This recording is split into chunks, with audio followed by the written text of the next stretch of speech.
Hi, everyone. Welcome to the Northern Kentucky Spotlight Podcast presented by CVG. I'm your host, Sarah Brookbank. Today on the podcast, we are joined by Tefra Fields of Built to Last Nonprofit Solutions, who shares how she's helping new and existing nonprofit organizations prepare for longevity. On NKY at Work, Susan Douglas of Girl Scouts of Kentucky's Wilderness Road stops by to talk about how that organization is preparing girls for the future workforce. Thank you to our podcast sponsors, CVG, our title sponsor, C-Crew Consulting, our digital sponsor, and our episode sponsor, Haran. We at the Chamber are already planning our January events. Start the year off right with HR 100. It's okay to be human. Proven ways to lead in your HR role.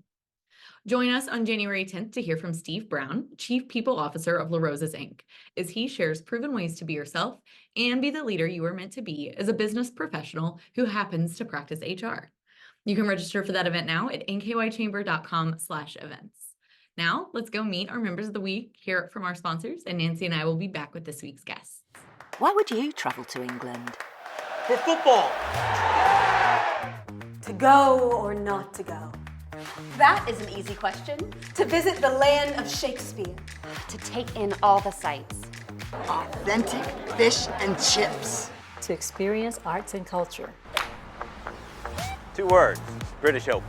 To visit my family. Same reason I go anywhere. For a pint of beer. To start my trip through Europe. Whatever your reason, there's no better time than now.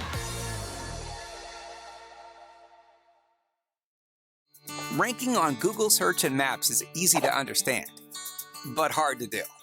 It requires constant effort and attention, uploading new photos, responding to Google reviews, writing weekly posts, and checking suggested updates. Google listing optimization takes experience and time, and there are no shortcuts. C-Crew gives your Google My Business account the steady, consistent attention it needs to be effective, optimizing, updating, and expanding critical content every single week. From local retail stores to large regional networks, C-Crew generates content, establishes benchmarks, and creates dramatic, measurable increases in engagement. So what can C-Crew do for your business? More calls, more clicks, more clients.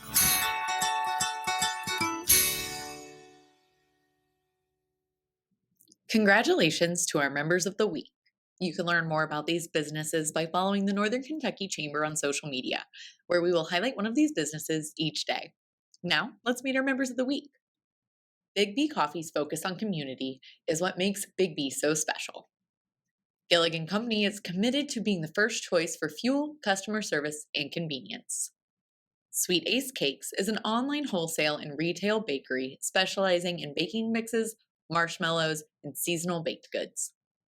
Furniture Fair is your best source for high-quality, low-priced furnishings located in Cold Spring, Kentucky. Story Arc Learning is a woman-owned instructional design firm empowering learners through the power of story. Rising Star Casino, open 24/7, is home to thrilling casino action and the friendliest staff around. Experience luxury urban living in downtown Covington, just minutes from downtown Cincinnati, at River House. Long Neck Sports Grill in Wilder is a neighborhood sports grill for family, friends, and colleagues to meet up, hang out, and root on their favorite teams. JLL is one of the largest corporate and commercial real estate firms in the world, focusing on the occupancy, ownership, and overall strategy for their clients. Hi, everyone. Today on the podcast, we are joined by Tefra Fields, who is the CEO and Senior Nonprofit Strategist at Built to Last Nonprofit Solutions. Tefra, thank you so much for joining us. Thank you for having me. Thank you so much. I am so excited to talk about your business. It's very cool what you do. So tell us a little bit about Built to Last Nonprofit Solutions and what your mission is.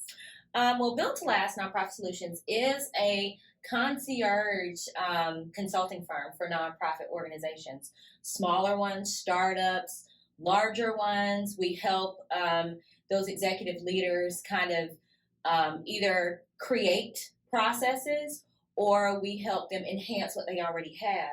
So normally working with smaller nonprofits or those that are just starting, it's kind of a coaching opportunity, for our business to help them. And then an opportunity for those existing nonprofit organizations to talk out or hash out any ideas that they have. So create new tools, create new programs, and help them do that. So our mission is to collaborate with nonprofit executives to enhance their organizational, program, and fund development foundations to for longevity. So by creating tools, or providing tools for them as they, as they continue their work. That is awesome. And I know in working with some clients who are in that nonprofit space, there are so many people doing nonprofit work where they're small, they're scrappy, they're doing like 1,000 jobs instead of just one job. Yeah. So it's great to have a resource Yeah. for people to reach out to you and get help with some of those things. So tell us a little bit about what you do when it comes to like helping these businesses. Well, I have a lot of smaller nonprofits that do call, and a lot of them are like babies, like they're at the very beginning, and they'll say, we need, since we are a concierge and we do, or a consulting firm that does kind of all of it, we can help with whatever.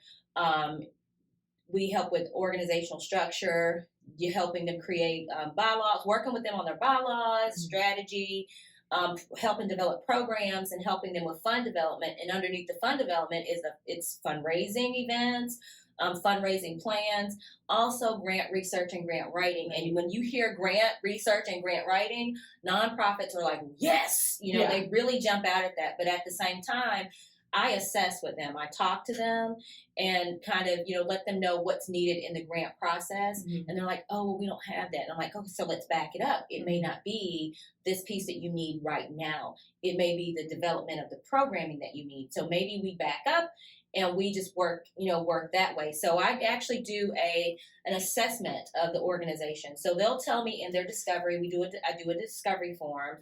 And they'll let me know, what they have, what they don't have, what they need, and what they're good at. Yeah. So we can build on what they're really, the positive things as well. We don't want to always talk about, well, I don't have this, I can't do this. Well, what do you do well? Let's work with that too. Yeah. So that's kind of, when people, how I help those nonprofit executives. A lot of them, sometimes they're, like stressed out, they're doing everything, and they're like, well, we don't know what to do. We don't have these places. So I just kind of like, hey, let's talk. Yeah. And let's calm down and let's walk through the process. Yeah, that is great. And one of the things I want to ask you before we get kind of deep into like the process of how you work with people is you have a very interesting story about how you came into this. We don't have to hash it all out, but I really think it's wonderful how you fell into this organization that you founded. So I always tell people when they ask, well, what made you start it? I'm like, I kind of fell into this and literally fell into starting this business. And I'm originally from Georgia and was visiting family and was walking out, following my aunt, talking to her, and fell off the porch. I fell off the porch. Like, I didn't slip. I don't know what happened. We were just having a good time talking. And I fell off the porch and hurt myself and could not, go back to work immediately. So while I was home healing, just tried to figure out, like, what am I going to do? And in the meantime, I had people that, because of what I've always done, I've worked for nonprofits in nonprofit business for 24 years. So people kind of know what I already do, and in grant writing and working with nonprofits, and, they would always call. So I was like, wait a minute, here's something that I can provide as a business, as a consultant. And that's how I started Built to Last Nonprofit Solutions. And people are like, well, what made you choose that name? It's such a cute name. And I'm like, well, I just sat down one day and started just writing words. And I was like, what do nonprofits need? What do you want to do as a nonprofit? Well, you're building on. And I was like, okay, built. And then it was like, what do I want to build? Like, I'm building programming, building funding. And I was like, well, you want to last. And I was like, oh, Built to Last, nonprofit solutions. Absolutely. And I was like, Eureka. And so just wrote it down. And that's, and you do what you need to do as far as going through searching names. And I was like, hey, here we go. Built to Last Nonprofit Solutions LLC. I love that. Especially you mentioned earlier in this interview that longevity, making sure nonprofits last, that they're serving the communities, doing what they need to do. And it's so great. So when people, if they're hearing this, they're nonprofits, they want to get in contact with you. Yes. How do they get in contact with you, and what's the process like?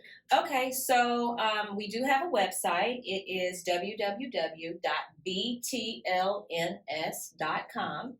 and they can go on and research what we do and how we do it. Also view our values, what's important to us, which is, transparency, collaboration.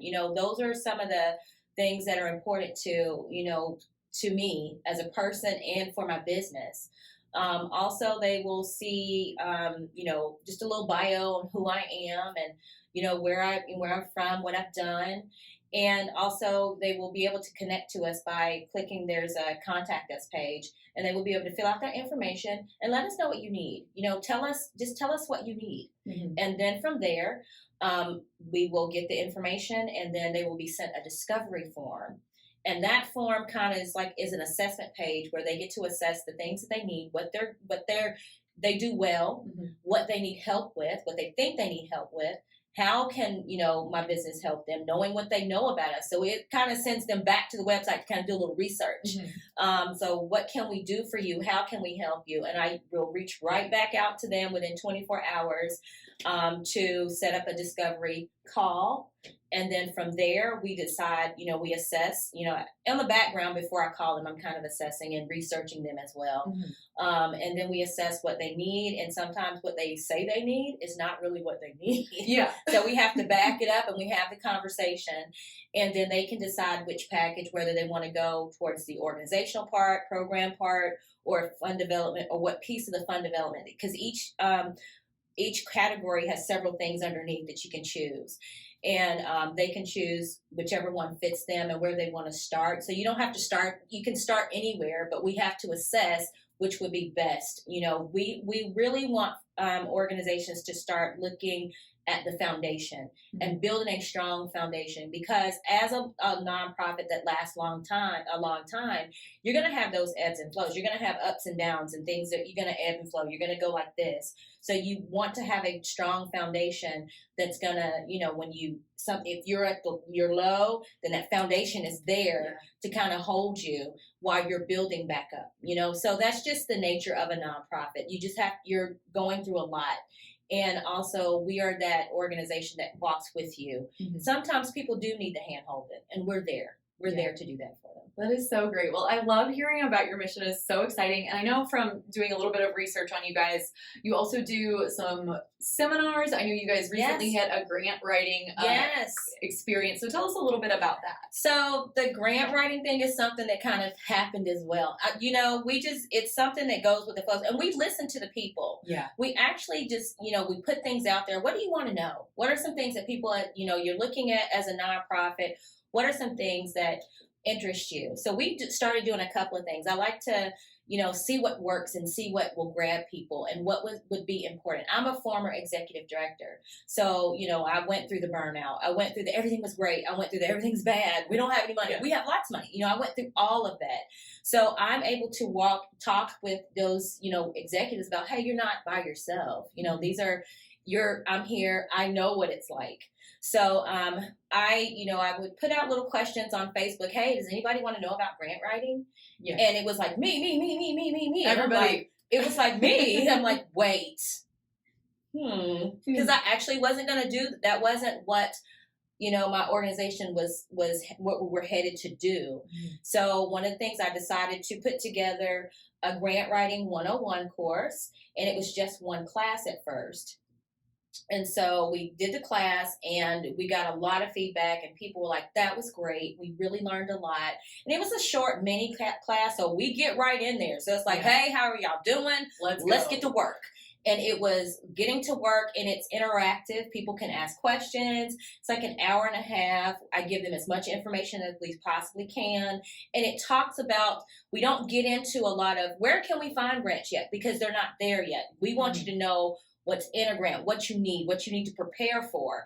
And a lot of people don't understand. It's like, we can find grants, but they don't know that, hey, you can find them, but you need all this other stuff. So we go through that in the first class. So after that, people are like, are you doing anything else? What other courses are you doing? I'm like, okay, we're going to stay in this whole little process. So I created 4 sessions and as a virtual sessions, and just hold them, week after week. So it's 4 sessions, 4 weeks of grant writing, virtual sessions. You get grant writing 101, advanced grant writing, you get budgeting and finance. After you get the grant, how do you manage the funds? And then we also do a research class. Where can you find the grants? We do a lot of that as well. So researching, and so we take everybody through the whole process of the grant management, grant process. It goes through the whole process, and we do it all. Each class is an hour and a half. So we get in, we start working really fast.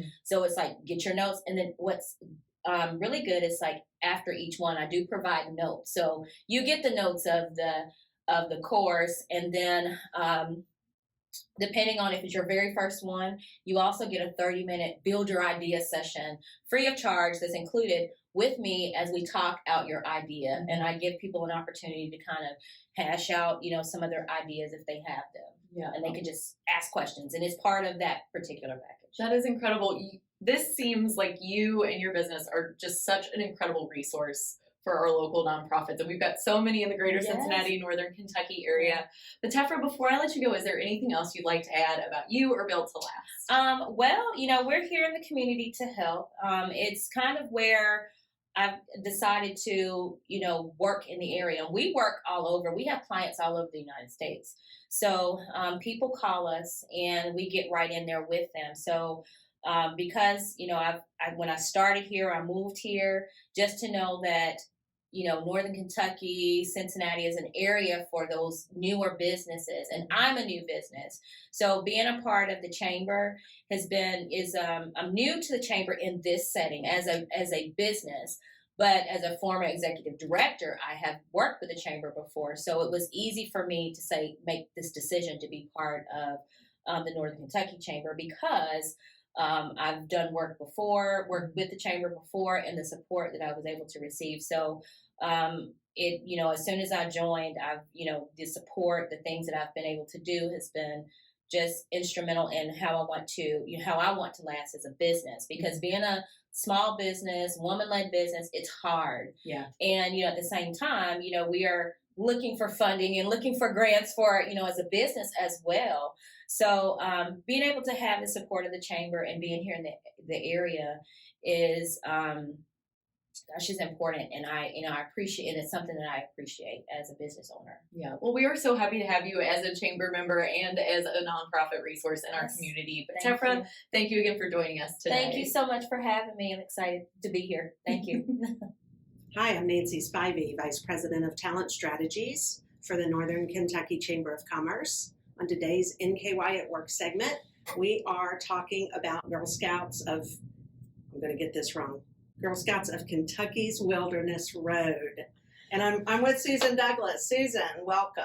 Well, thank you. It is a mouthful, Girl Scouts of Kentucky's Wilderness Road. But thank you so much for having me. I'm super excited to talk about girls in the workforce. We all love to talk about girls, right? So for me, Girl Scouts of Wilderness Road, I'm familiar with Northern Kentucky, but it doesn't ring a bell. Help me understand the correlation between Wilderness Road and Northern Kentucky. Well, we are actually a pretty big organization. We serve 67 counties. It's pretty well split around 75 north to south. And so we're in Bell County and Boone County. So we cover a pretty wide spread of, we can reach a lot of girls through our organization. So the Wilderness Road is actually a trail in the southern part of the state, and that's how the name came about. Okay, interesting. So in Northern Kentucky, I understand there's an Erlanger campus and kind of plans for redevelopment. Tell me more about that. Yes, we have a beautiful 11-acre piece of property right off the interstate in Erlanger, Kentucky. And several years ago, pre-pandemic, we had reviewed our programming and our offerings and our accessibility for girls here in Northern Kentucky. And so we started really brainstorming and dreaming of what the girls would need here.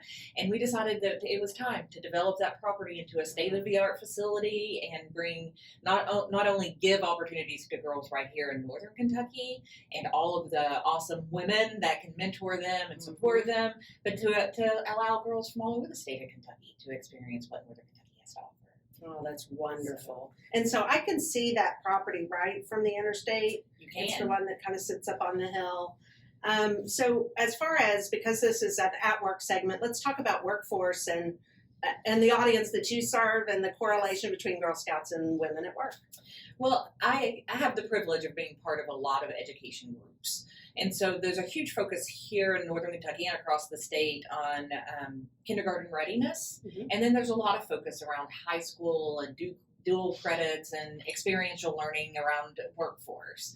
Well, we serve K through 12. Okay. And so we have a good market to really start that pipeline into different areas of the workforce. And so at 7 years old, a girl has already decided whether or not she's going to have any interest in STEM-related fields. Okay. That's 7 years old. Wow. So she may be ready to enter kindergarten. But by high school, when those experiential learning opportunities are available, she's already set her path. Okay. And so how do we reach the 5, 6, 7, 8-year-olds with enough diverse experiences that they understand the opportunities ahead of them? And a lot of times, girls tend to pick careers of people that they've actually met, not where their aptitude lies. And so if you look at the youth science surveys and tests that are in the schools, girls test equally high in STEM education as their male counterparts, but their interest is none. Yeah. And so how do we generate that? And that's just in one area of, and STEM is one of our 4 pillars. And really, I think my job is to do exploration of careers, not necessarily the hard skill development, but the soft skill development. And how does that transfer to the workforce? So things that the Girl Scouts can do as far as workforce exposure, exploration. I guess you work with troops and help make that happen. Tell me more about that. So the girls meet in lots of different, in a variety of ways. The troop is the most traditional one. And so that would be a group of girls with a meeting space with 2 adults that are meeting with them. That's what people usually think of, although we do a lot of after-school programming, a lot of events for girls that may not have, the troop may not fit their schedule as they're trying to experience lots of other things from dance to music. So basically what they earn badges, that is all skill building badges, and they can be in our 4 pillars are life skills, which is everything from changing oil to sewing to public speaking, like all of these just basic skills that girls are interested in and need to know. But then we have the outdoor adventure, and if you've ever seen a girl attempt something in the outdoors in an adventurous way, and that is confidence building in themselves like you can't get anywhere else. Yes. So the first time they pick up a bow and arrow, the first time they try the climbing tower, the first time they get in a canoe, it is like instant confidence building. I love that. And it can take months to do any other way. And then, of course, I've talked about STEM a little bit, but entrepreneurship is oftentimes what people think about when they think of our program, because the public-facing piece of that is the cookies. Oh, sure. And we are actually, the cookies open tomorrow, so we are one day from the cookie program actually opening. And what consumers often miss about the cookie program is the entrepreneurial mindset around collaboration, problem solving, critical thinking. All of those transferable skills are embedded in that program. So not only is it building the financial stability in women to grow up to be very productive and active and kind of CEOs of their own life through the financial literacy program, but it's also giving them the confidence to take on any type of leadership role, to raise their hand in class when they might be a little bit nervous that they have the wrong answer. And a lot of times I hear from our teenage girls that is when the first time they learned to speak to people they didn't know. Is to have that safe environment of the cookie program. Yeah. And the cookie program is, the first cookie sale was 1917. And it was developed by women and girls to fund their experiences in Girl Scouts. And still today, 100% of the proceeds stay local with the girls to do amazing things. And that was built because those were the resources that girls and women had access to. They had access to the ingredients and to kitchens, and they could bake, and then they traded recipes, and then it became a commercialized sale by the 20s.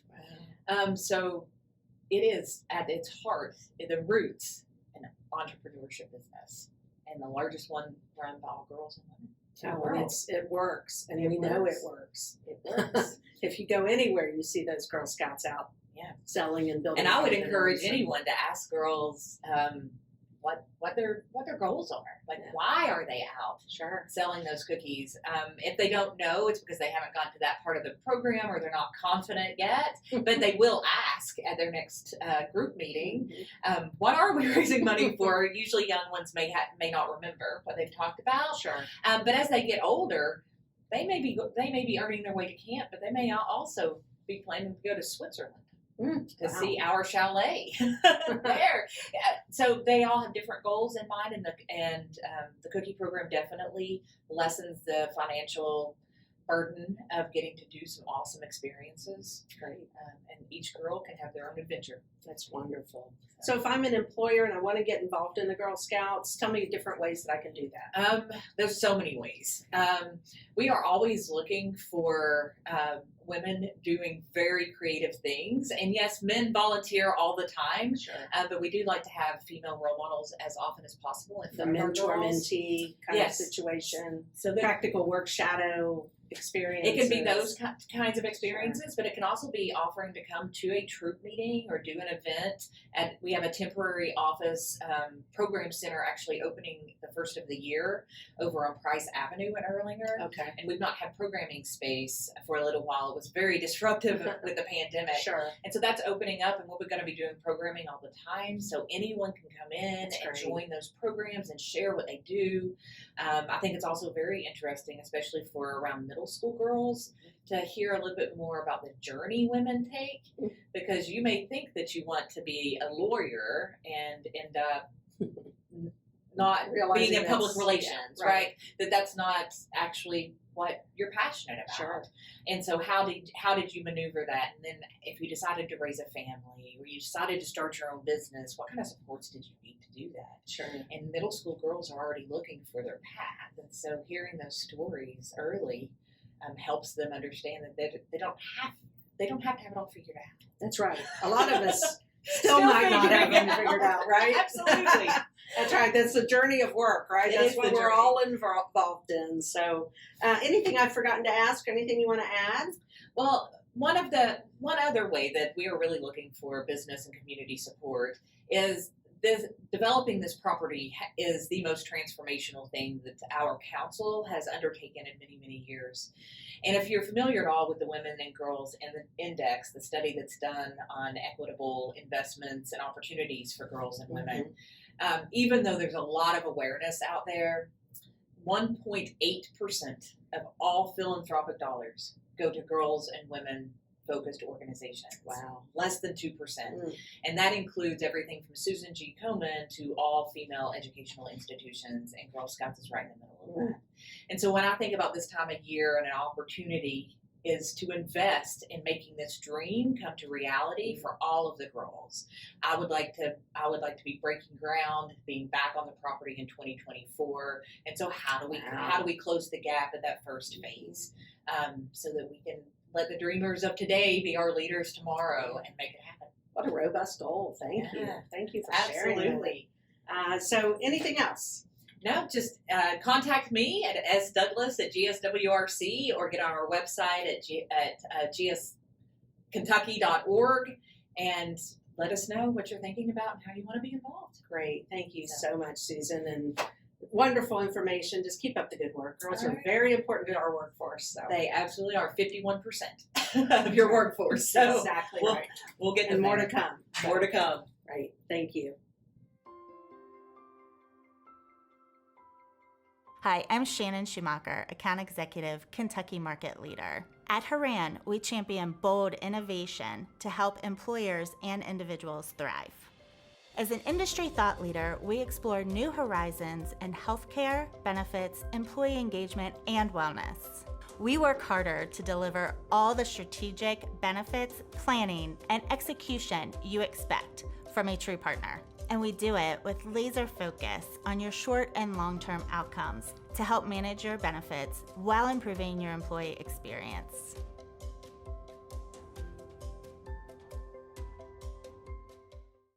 Welcome back, everyone. Thank you so much for tuning into the podcast today and learning a little bit more about Built to Last nonprofit solutions and Girl Scouts of Kentucky's Wilderness Road. Thank you once again to our podcast sponsors, CVG, Sea Crew Consulting, and Haran. Don't forget to register for HR 100, It's Okay to Be Human, happening on January 10th. You can register for that event, learn more, and get more information on all of our upcoming events at nkychamber.com/events. Finally, before I sign off today, I want to let everyone know that Nancy and I will be taking an extended podcast break for the holidays. We will be back with new guests in 2024 on January 8th.